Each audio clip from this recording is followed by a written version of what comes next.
안녕하세요. 은빛마중입니다. 오늘도 당신의 하루를 따뜻하게 맞이합니다. 혹시 이런 경험 있으시지 않나요? 만나면 처음부터 끝까지 자기 이야기만 하는 분들 말입니다. 자신의 성공담, 자랑거리, 때로는 힘들었던 일까지도 오직 자신을 중심으로만 이야기하는 사람들. 그런 분과 대화를 나누고 나면 왠지 모르게 지치고 마음이 무거워지는 느낌이 들 때가 있습니다.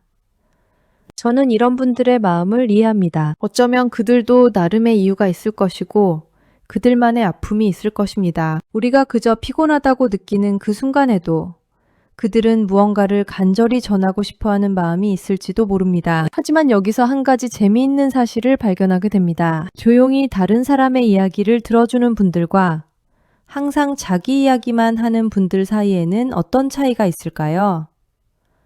겉으로 보기에는 단순히 성격의 차이로 보일 수 있습니다. 말이 많은 사람과 말이 적은 사람의 차이, 외향적인 사람과 내향적인 사람의 차이라고 생각할 수도 있습니다. 그런데 심리학자들이 수십 년간 연구한 결과를 보면 이것이 단순한 성격의 문제가 아니라는 것을 알 수 있습니다. 그 뒤에는 우리가 미처 생각지 못한 깊은 마음의 비밀이 숨어 있습니다. 오늘 이 시간에는 그 비밀을 함께 들여다보려고 합니다. 왜 어떤 분들은 항상 자기 이야기만 하게 되는지, 그 마음의 뿌리는 무엇인지를 이해해보는 시간을 갖겠습니다. 이해한다는 것이 그들의 행동을 모두 받아들여야 한다는 뜻은 아닙니다. 다만 그들의 마음을 알게 되면 우리도 더 지혜롭게 관계를 맺을 수 있게 됩니다. 어떨 때는 따뜻하게 안아주고 어떨 때는 적절한 거리를 유지하면서 말입니다. 구독과 좋아요 한번 눌러주시면 사람 관계가 덜 힘들어지는 마음의 원리를 계속 나누겠습니다. 그럼 지금부터 함께 그 깊은 마음의 세계로 들어가 보겠습니다. 첫 번째, 인정받고 싶은 마음의 깊은 갈증. 지난주에 만난 한 분의 이야기입니다. 70세가 되신 김 씨라고 부르겠습니다. 동네 경로당에서 처음 만났는데 인사를 나누자마자 자신의 젊은 시절 이야기를 시작하셨습니다. 나는 말이야 젊었을 때 사업도 해봤고 공무원도 해봤어. 그때는 정말 바빴지. 하루에 몇 개 회의를 하는지 몰라. 사람들이 나를 찾았거든. 내 의견이 필요하다고 해서 처음에는 흥미롭게 들었습니다. 그런데 30분, 1시간이 지나도 계속 자신의 이야기만 하십니다. 다른 분이 무언가 말씀하시려고 하면 아, 맞아. 그 얘기하니까 생각나는데 하면서 다시 자신의 경험담으로 이어가십니다. 함께 있던 다른 분들의 표정을 보니 조금씩 지쳐가는 모습이 보였습니다. 그런데 김 씨는 전혀 눈치채지 못하시는 것 같았습니다. 아니 어쩌면 알고 있지만 멈출 수 없는 것일지도 모릅니다. 스탠포드 대학교의 심리학자들이 흥미로운 실험을 했습니다. 실험 참가자들을 두 그룹으로 나누어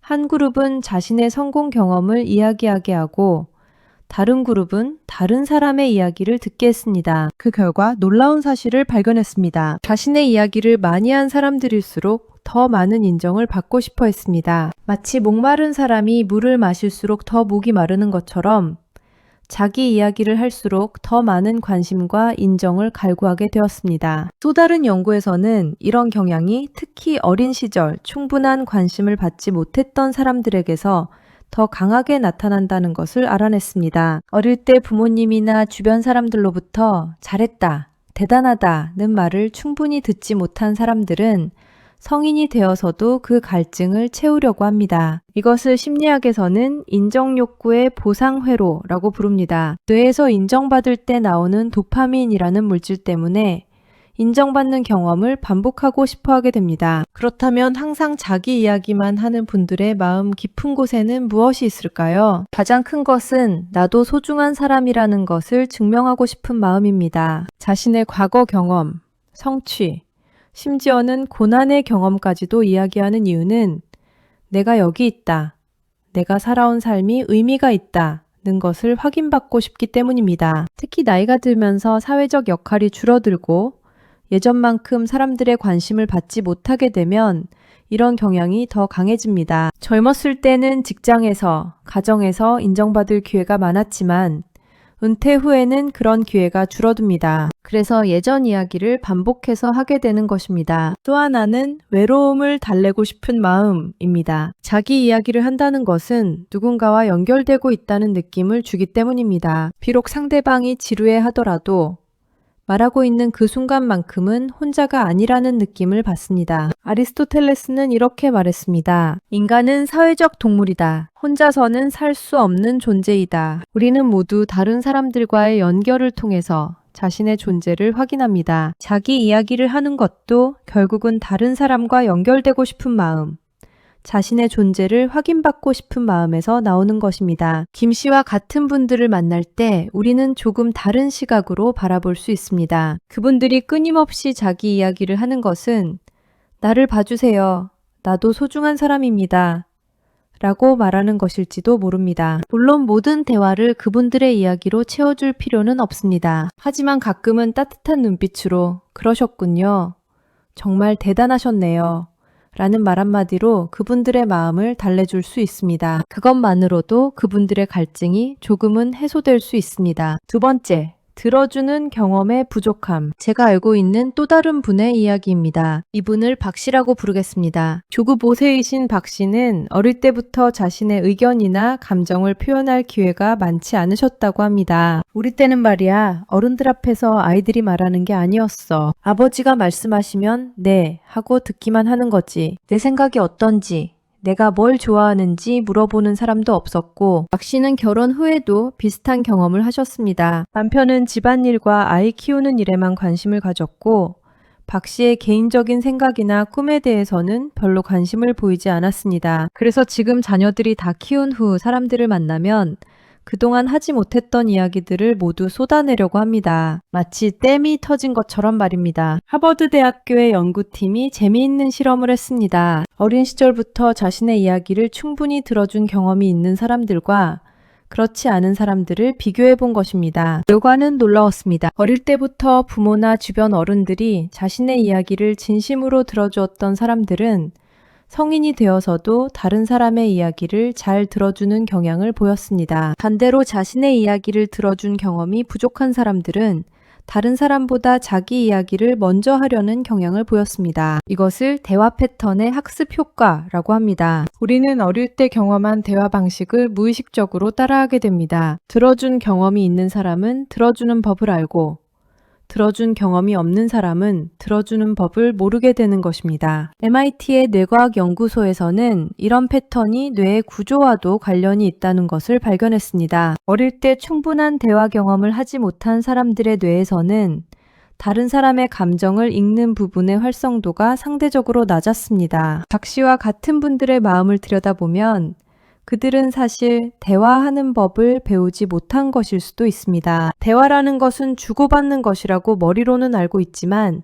실제로 어떻게 해야 하는지 몸으로 익히지 못한 것입니다. 들어주는 경험이 부족한 사람들에게는 침묵이 불편합니다. 누군가 말을 멈추면 빈 공간이 생기는데 그 공간을 견디기 어려워합니다. 그래서 빠르게 자신의 이야기로 그 공간을 채우려고 합니다. 또한 이런 분들은 공감이라는 것을 머리로는 알고 있지만 실제로 어떻게 표현해야 하는지 모를 때가 많습니다. 상대방이 힘든 이야기를 하면 아, 나도 그런 경험 있어 라고 자신의 경험담을 이야기하는 것이 공감이라고 생각하기 때문입니다. 이것은 나쁜 마음에서 나오는 것이 아닙니다. 오히려 상대방과 연결되고 싶어하는 마음, 도움이 되고 싶은 마음에서 나오는 것입니다. 단지 그 방법을 잘못 배웠을 뿐입니다. 공자는 이렇게 말했습니다. 배우되 때때로 익히면 또한 기쁘지 아니한가. 대화하는 법도 배우고 익히는 것입니다. 어릴 때 제대로 배우지 못했다면 지금이라도 새로 배울 수 있습니다. 나이가 들었다고 해서 새로운 것을 배울 수 없는 것은 아닙니다. 박 씨와 같은 분들을 만날 때 우리는 인내심을 가질 필요가 있습니다. 그분들이 자기 이야기만 하는 것은 악의가 있어서가 아니라 다른 방법을 모르기 때문일 수도 있습니다. 때로는 부드럽게 그런 경험을 하셨군요. 그때 마음이 어떠셨을까요? 라고 물어보면서 상대방의 감정에 관심을 보여줄 수 있습니다. 또는 저도 비슷한 경험이 있었는데 먼저 선생님 이야기를 더 들어보고 싶어요.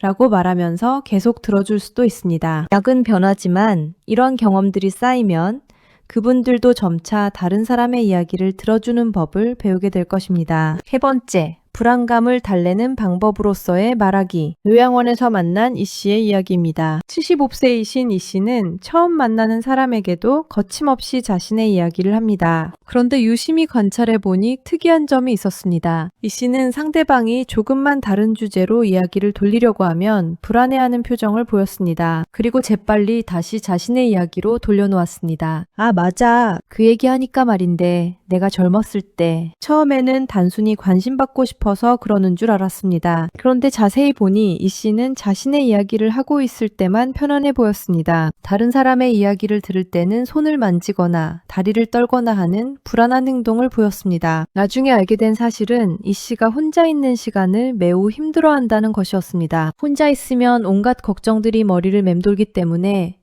누군가와 대화를 할 때만 그런 생각들로부터 벗어날 수 있었던 것입니다. UC 버클리의 연구진들이 불안장애를 가진 사람들의 대화 패턴을 연구했습니다. 흥미롭게도 불안감이 높은 사람들일수록 자기 이야기를 더 많이 하는 경향을 보였습니다. 그 이유를 분석해보니 자기 이야기를 할 때는 뇌에서 통제감을 느끼기 때문이었습니다. 내가 말하고 있을 때는 내가 상황을 주도하고 있다는 느낌을 받게 됩니다. 반면 다른 사람의 이야기를 들을 때는 어떤 이야기가 나올지 모르는 불확실성 때문에 불안감이 증가했습니다. 또 다른 연구에서는 자기 이야기를 하는 행위 자체가 뇌에서 불안을 달래는 물질인 세로토닌 분비를 촉진한다는 것을 발견했습니다. 즉, 말하는 행위 자체가 일종의 불안 해소 방법으로 작용한다는 것입니다. 특히 나이가 들면서 미래에 대한 불확실성이 커지고 건강에 대한 걱정, 경제적인 걱정 등이 늘어나면서 이런 경향이 더 강해질 수 있다는 것도 알아냈습니다. 이 씨와 같은 분들에게 자기 이야기하기는 단순한 자랑이나 관심 끌기가 아닙니다. 그것은 마음의 불안을 달래는 중요한 방법입니다. 불안한 마음을 가진 사람들에게는 예측 가능함이 매우 중요합니다. 자신의 과거 이야기는 이미 일어난 일이므로 예측 가능하고 안전합니다. 반면 다른 사람의 새로운 이야기나 예상치 못한 질문들은 불안감을 자극할 수 있습니다. 또한 자기 이야기를 할 때는 자신이 전문가가 됩니다. 자신의 경험에 대해서는 누구보다 잘 알고 있으니까요. 이런 전문가 의식이 불안감을 줄여주고 자신감을 높여줍니다. 때로는 말하는 행위 자체가 마음의 소음을 줄여주는 역할을 하기도 합니다. 머릿속에서 맴도는 걱정들을 말로 내뱉으면서 그 무게를 덜어내는 것입니다. 마치 항아리 속에 물을 쏟아내는 것처럼 말입니다. 마르쿠스 아우렐리우스는 이렇게 말했습니다. 현재에 집중하라. 과거를 그리워하거나 미래를 걱정하는 대신 하지만 불안한 마음을 가진 사람들에게는 현재에 집중하는 것이 쉽지 않습니다. 그래서 안전한 과거의 이야기로 돌아가게 되는 것입니다. 이것도 나름의 생존 방식입니다. 이 씨와 같은 분들을 만날 때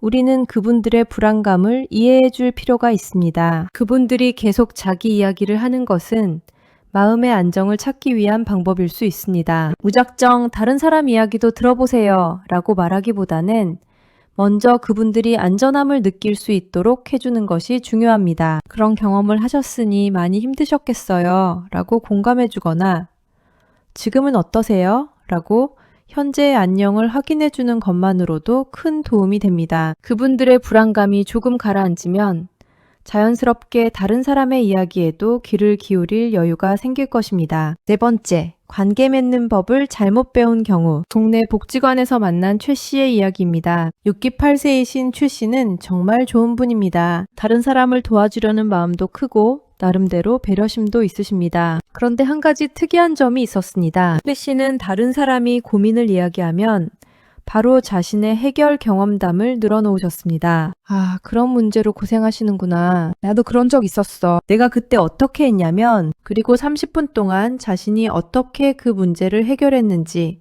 어떤 깨달음을 얻었는지 자세히 설명하셨습니다. 분명히 도움이 되고 싶어서 하는 이야기인데, 정작 고민을 이야기한 분은 자신의 마음을 충분히 표현하지 못한 채로 대화가 끝나곤 했습니다. 최 씨는 이런 방식이 친절한 것이고 도움이 되는 것이라고 생각하셨습니다. 실제로 가끔은 도움이 되기도 했지만 대부분의 경우 상대방은 자신의 이야기를 충분히 들어주지 않았다는 아쉬움을 느꼈습니다. 시카고 대학교의 연구팀이 도움주기 행동에 대한 흥미로운 연구를 했습니다. 사람들에게 다른 사람의 고민을 들어주는 상황을 만들고 어떤 반응을 보이는지 관찰했습니다. 결과를 보니 크게 두 가지 유형으로 나뉘었습니다. 한 유형은 상대방의 감정에 먼저 공감하고 나서 조언을 하는 유형이었고, 다른 유형은 바로 자신의 경험과 해결책을 제시하는 유형이었습니다. 흥미롭게도 두 번째 유형의 사람들은 어릴 때부터 문제 해결을 통해 사랑받은 경험이 많았습니다. 부모님이나 선생님으로부터 우리 아이가 참 똑똑하다,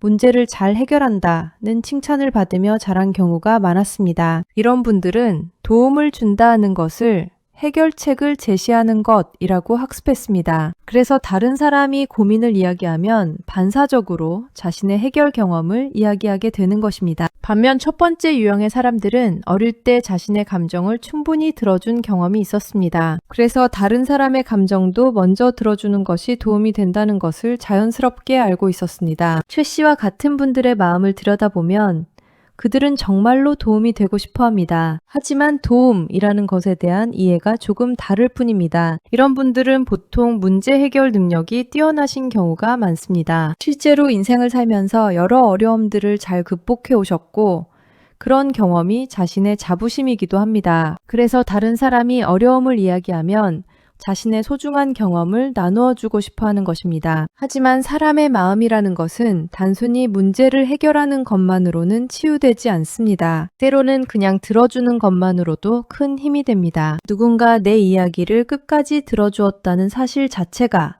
마음의 상처를 아물게 해주기 때문입니다. 이런 분들은 공감과 조언을 구분하는 법을 배우지 못했을 수도 있습니다. 공감이라는 것은 상대방의 마음을 그대로 받아주는 것이고, 조언은 그 다음 단계에서 필요할 때 주는 것입니다. 하지만 이 순서를 모르거나 공감하는 방법을 배우지 못했을 수 있습니다. 칼 융은 이렇게 말했습니다. 가장 큰 선물은 상대방의 온전한 관심을 받는 것이다. 조언이나 해결책보다도 때로는 온전한 관심과 주의 깊은 경청이 더 큰 도움이 될 수 있습니다. 최 씨와 같은 분들도 이것을 경험으로 배우게 되면 더욱 따뜻한 관계를 맺을 수 있을 것입니다. 최 씨와 같은 분들을 만날 때 우리는 그분들의 선한 의도를 먼저 알아봐 줄 필요가 있습니다. 그분들이 자기 경험담을 이야기하는 것은 정말로 도움이 되고 싶어서입니다. 때로는 선생님의 경험담이 정말 도움이 되네요. 그런데 제 마음도 좀 더 들어주시면 좋겠어요.